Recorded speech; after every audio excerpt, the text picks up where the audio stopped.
السلام عليكم.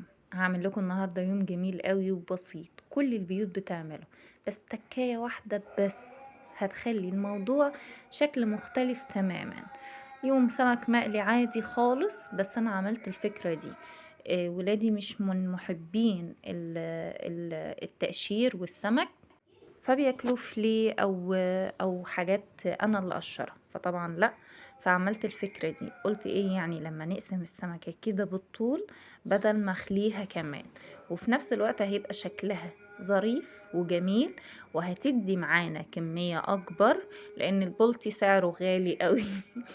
وفي نفس الوقت هتبقى سهل قوي ان الولاد يقشروها، وكمان مش هتحتاج معاكي سوى قوي في الزيت وهتقولي لا ده لسه فيه دم، ده منشفش، ده انا هستنى عليه شوية. هتطلعيه دهبي براحتك. تقدري بعد ما تنضفي السمك تشقيه بايدك كده بالسكينة، او تقولي للراجل يشقهولك. بس دي التتبيلة بتاعتي، انا عملتها معاكم قبل كده. عبارة عن توم وفلفل الوان وملح وفلفل اسمر وكزبرة وكمون وشوية كزبرة خضراء، وبحط شوية جزر. وكل ده طبعا بضربه في الكبة، او زي زمان بندقه في الهون. تبلت السمك معايا كويس كله. انا ما كترتش في التتبيله دي لان التتبيله ملحها شويه فيها ملح، مش هكتر قوي. وهحط عليه ليمون كتير، يعني انا هعصر عليه 3 ليمونات كبار كله عشان اتاكد انه تبل وتملح تمام قوي. مش هيبقى فيه ريحة زفرة خالص، كأنك بتاكلي لحمة بس، ولا حتى في الزيت هتشميله ريحة زفرة وانتي بتقليه، اللي هو المتعارف عليه لما بتيجي تقلي سمك ريحة الزيت بيبقى كلها سمك. لا، التتبيلة دي هتعجبكم قوي. انا بحط جزر وتوم وملح وكمون و... و... وفلفل اسمر وكزبرة ناشفة.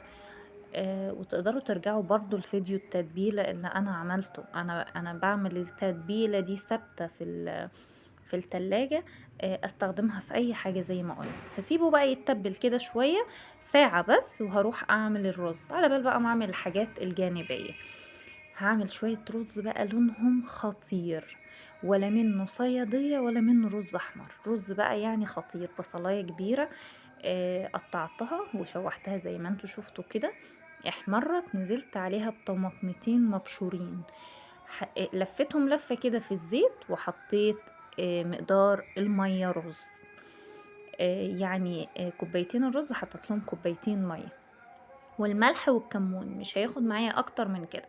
تعالوا بقى نعمل شوية طحينة او سلطة طحينة ظريفة قوي جنب الاكل. معلقتين طحينة كبار، هحط عليهم سنتوفة توم، لان هو المفروض تحطي توم، بس التوم يعني ايه بيتعبني شوية، فحطيت الحتة الصغنونة اللي انتوا شايفينها دي، وملح وكمون ونص ليمونة. نص ليمونة دي اساسي يعني. شوفوا بقى التكاية بتاعت السمك عشان يبقى مقرمش قوي. هتعملي ايه؟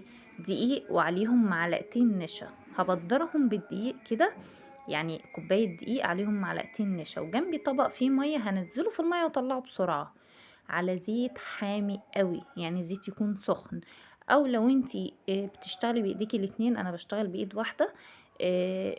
تمسكي السمكية وتحطي انتي ايدك في المية وكأنك بتبدري السمكية مية عشان تبقى مقرمشة. شايفين كأنها يعني قطعة بانيه مقرمشة قوية، عشان تبقى مقرمشة معاكي ما تبقاش طرية. انا ما بحبش السمك المقلي الطري، انا بحب السمك مقرمش. هتطلعيه دهبي، مش هتستني عليه لانه يعني اوريدي مفهوش دم، مش محتاج زيت ولا حرارة عالية، هو دهبي كده فظيع. عملنا فيليه بس بتمن البلطي. الأكلة المتينة دي بقى محتاجة عصير مخيطو. عملت معاكم الليمون بالنعناع قبل كده، كان ظريف قوي، وناس كتير سألتني على الإزازة الخضرة دي ايه. هعمل معاكم دلوقتي المخيطو بتاع المحلات او الكافيهات اللي احنا بنحبه يعني، وغالي، بس انا بحب احط نعناع فريش. ده ازازة النعناع فيتراك، حبيت اصورها لكم عشان تعرفوا. بحط للتر غطا، وبحط نص كوباية سكر وشوية نعناع كده فريش، وبخلطهم كلهم في الخلاط. 3 ليمونات الكبار اللي كانوا معايا دول قشرتهم. تعالوا بقى حتة المخيط، وبعمل ايه شوية تلج كده محترمين، هنزل عليهم بربع معلقة نعناع، هيغير الشكل بس وهيغير كمان الطعم. والسيفن الاب بتاعنا، هحط بقى السيفن اب او سبرايت. ده المخيط، وبيختلف عن عصير النعناع بانك بتضيفيله سيفن اب او سبرايت. بس عايزه اقول لكم حاجه، هم للامانه في الكافيهات مش بيحطوا نعناع فريش، هم بيكتفوا بالفيتراج. عصرته كويس وصفيته، لازم يتصفى كويس جدا. وبعدين حطيته على بعضه كده زي ما انتوا شايفين. اللتر بحط له 3 ليمونات كبار او 4 صغيرين متقشرين عشان القشر بيعمل مرارة. وبحط النعناع الورق اخضر، مش ناشف. انا كان عندي شوية خضر فقطفتهم وعندهم في الفريزر. شايفين مخيطه مخيطه يعني. يا رب بتوع الكافيهات بقى ما يقولناش حاجة. وبحط عليه السكر حسب الرغبة. بحط نص كوباية سكر للتر.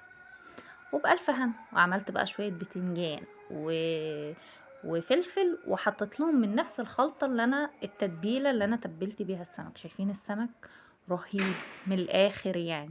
عملتي سمك مقلي ورز احمر ايه يعني، بس بتكة بسيطة خلت الموضوع يعني واخد برستيج تاني خالص. حاجة بسيطة قوي. يا رب تكون الوصفة عجبتكم، ما تنسوش تعملوا لايك وشير. انا امل سكرية، دمتم في نعيم الله.